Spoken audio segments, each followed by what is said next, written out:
Cette fois, en fait, l'Iran refuse la proposition de cessez-le-feu transmise par l'administration Trump. Et résultat, on a les réseaux sociaux qui s'emballent. Et quand les investisseurs intègrent le scénario du pire, ils ajustent leur position, ça tu le sais. Et historiquement, quand le marché commence à pricer, donc à anticiper en termes de prix le scénario catastrophe, eh ben, soit ça s'aggrave, soit ça surprend par l'apaisement. Mais dans les deux cas, on a de la volatilité qui devient inévitable. Et parlons maintenant un petit peu du détroit d'Ormuz que tu vas voir un petit peu sur la charte ici, enfin sur la carte qui va s'afficher. Je vais couper le son. Tac.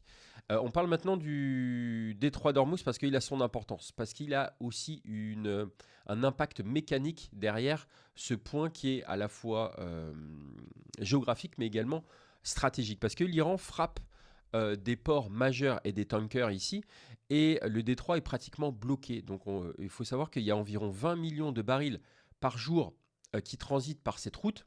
C'est énorme, et près de 20% des exportations mondiales passent par là, notamment depuis le Qatar. Donc si ça s'installe, on entre dans un choc géopolitique, économique, pardon, global, parce qu'en un, au niveau du pétrole, on a un baril vers les 100 dollars, donc ça veut dire une logistique qui va être plus chère, une aviation qui va être sous pression,